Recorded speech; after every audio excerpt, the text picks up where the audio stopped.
আসসালামু আলাইকুম ওয়া রাহমাতুল্লাহি ওয়া বারাকাতুহু। প্রিয় দর্শক মণ্ডলী, আজকে আলোচনা করব মুহররম মাসে আশুরার দিন কষ্ট করে রোজা রেখে শুধু একবার পড়ুন, বৃষ্টির ফোঁটার মতো রিজিক আসবে, গায়বী ধন সম্পদ পাবেন ইনশাআল্লাহ। আমলের নিয়তে সম্পূর্ণ ভিডিওটি দেখতে থাকুন। মূল আলোচনার যাওয়ার পূর্বে চলুন একটু প্রার্থনা করে নেই। হে মহান দয়ালু প্রেমময় আল্লাহ, যারা এই আমলটি শিখে আমলটি করবে, সকলের সমস্যা সমাধান করে দাও। আমরা সকলে বলি আল্লাহুম্মা আমিন। ইসলামের ইতিহাসের আশুরা অত্যন্ত গুরুত্বপূর্ণ তাৎপর্যময়। আশুরা শব্দের উৎপত্তি আরবি আশুরা থেকে, এর অর্থ হয়ে 10 আরবি সনের প্রথম মাস মুহররমের 10 তারিখে পবিত্র আশুরা বলা হয়।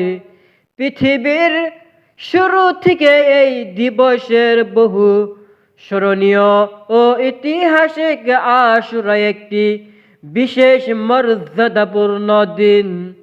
এই ঘটনার বিবরণে ইমাম আবু বুখারী রাহমাতুল্লাহ আলাইহি বিখ্যাত সাহাবী হযরতে আব্দুল্লাহ ইবনে আব্বাস রাদিয়াল্লাহু তাআলা আনহু থেকে বর্ণনা করেন, নবীজি সাল্লাল্লাহু আলাইহি ওয়াসাল্লাম হিজরত করে মদিনার পৌঁছে মদিনার ইহুদিদের আশুরার দিনে রোজা পালন করতে দেখেছেন।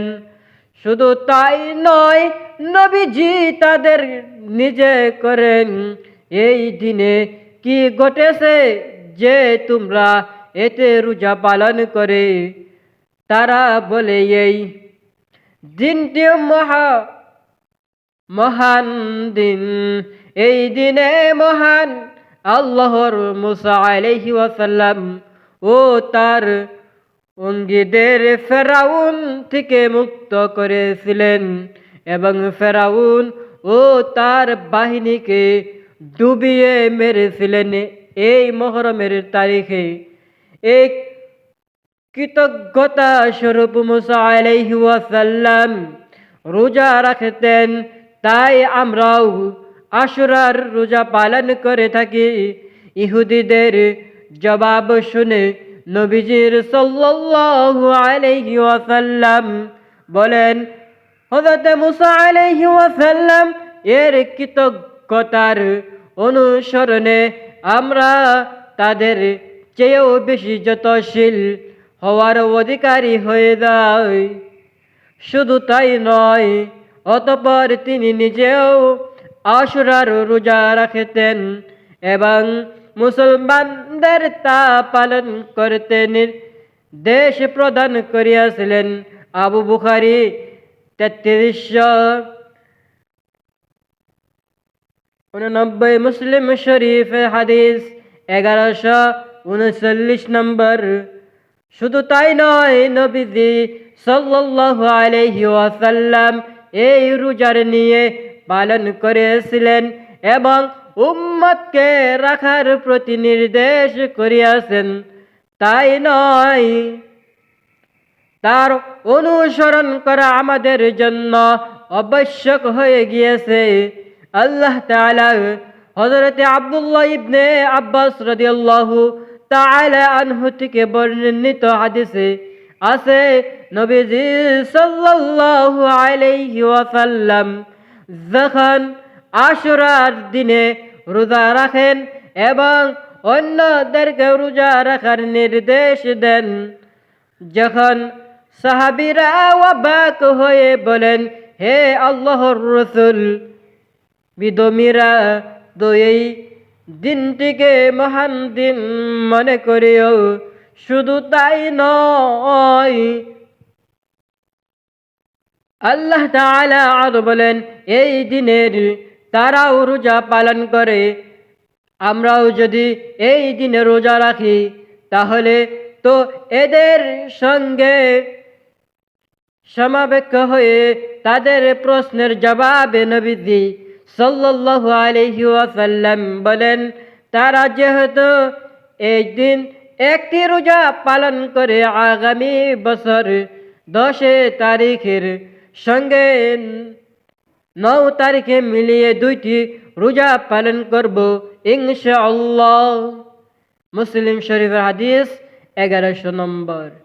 আরেক বর্ণনায় নবীজি সাল্লাল্লাহু আলাইহি ওয়াসাল্লাম বলেন, তোমরা আশুরার দিনে রোজা রাখো, তবে এই ক্ষেত্রে ইহুদিদের সঙ্গে মিল না হওয়ার জন্য 10 তারিখ আশুরার দিন অথবা পরের দিন আরো একটি রোজা রেখে নাও। মুসলমানদের আহমদ বাইহাকি 2154 নম্বর হাদিস।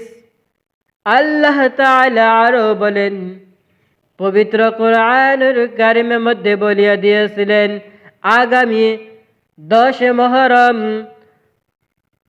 1447 হিজরি 22 আগস্ট 1432 বঙ্গাঙ্গ 6 জুলাই 2025 খ্রিস্টাব্দ রবিবার পবিত্র আশুরা পালিত হবে ইনশাআল্লাহ। আল্লাহ তাআলা আমাদের সবাইকে এই আশুরা পালন করার জন্য তৌফিক দান করুন। গায়বের মালিক হলেন একমাত্র আল্লাহ, আর তাই গায়েব থেকে কিছু পেতে আল্লাহ দুয়ারে ধরনা দিতে হবে, তাকে ডাকতে হবে, এক মন চিন্তা জয় করে নিতে হবে মহান প্রভু মন, তাহলে গায়েবী ধন পাওয়ার যাবে, রহমতে ভরপুর হয়ে আপনার ইহকালীন এবং পরকালীন জীবন সাকসেসফুল একজন মুসলমান হতে পারবেন। শুধু তাই নয়, আল্লাহ তাআলা আরো বলেন, কেউ যদি গায়েবী টাকা পেতে চায় তাহলে তার উচিত বেশি বেশি তওবা ইস্তিগফার করা। আস্তাগফিরুল্লাহ, আস্তাগফিরুল্লাহ, আস্তাগফিরুল্লাহ বেশি বেশি করে পড়ার দরকার। আল্লাহ তাআলা ইবনে আব্বাস রাদিয়াল্লাহু তাআলা আনহু থেকে বর্ণিত, রাসূল করিম সাল্লাল্লাহু আলাইহি ওয়াসাল্লাম বলেন, যে ব্যক্তি বেশি বেশি ইস্তিগফার করে আল্লাহ তাআলা তার সব সংখ্যক কষ্ট থেকে উত্তরণের ব্যবস্থা করে দেন, তার সব পেরেশানি দূর করে দেন এবং তাকে এমন জায়গা থেকে রিজিক দান করেন যা সে কল্পনাও করতে পারে না। মুসনাদে আবু দাউদ শরীফের হাদিস 1518। হারাম কোন ছবি ছাড়ার ভিডিও দেখতে আমাদের চ্যানেলটি সাবস্ক্রাইব করে রাখুন।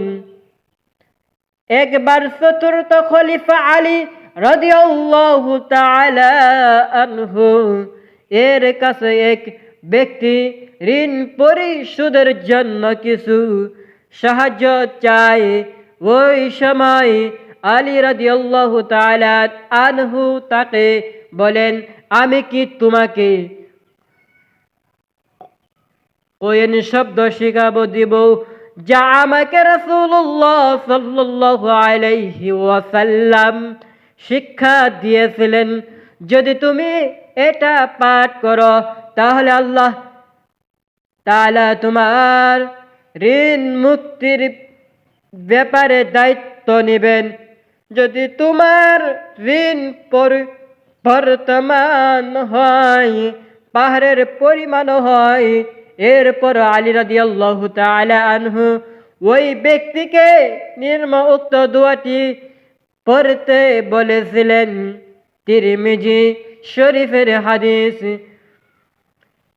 3563, মুসনাদে আহমদের হাদিস 1321।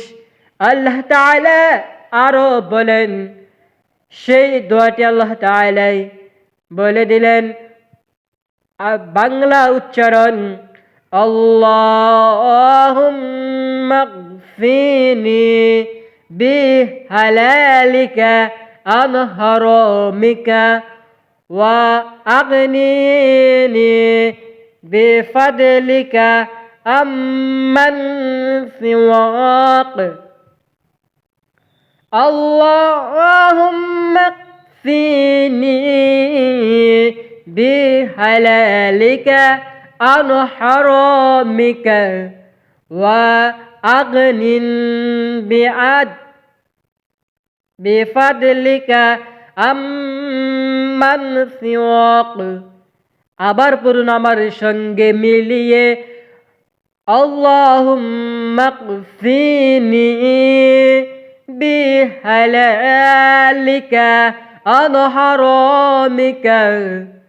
অর্থ, হে আল্লাহ, হারামের পরিবর্তে তোমার হালাল রুজি আমার জন্য যথেষ্ট করে দাও, আর তোমাকে সারা আমাকে কারো মুখাপেক্ষী করো না, এবং স্বয়ং অনুগ্রহর দ্বারা আমাকে সচ্ছলতা দান করো।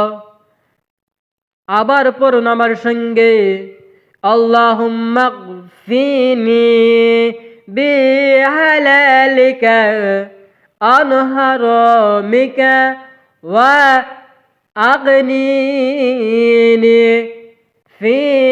ফিফাদলিকা আম্মান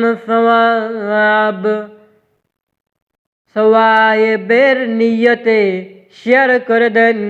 নিয়ত করে আমলটি করুন, আমিন লিখে কমেন্ট করে নিয়ত করে নেন।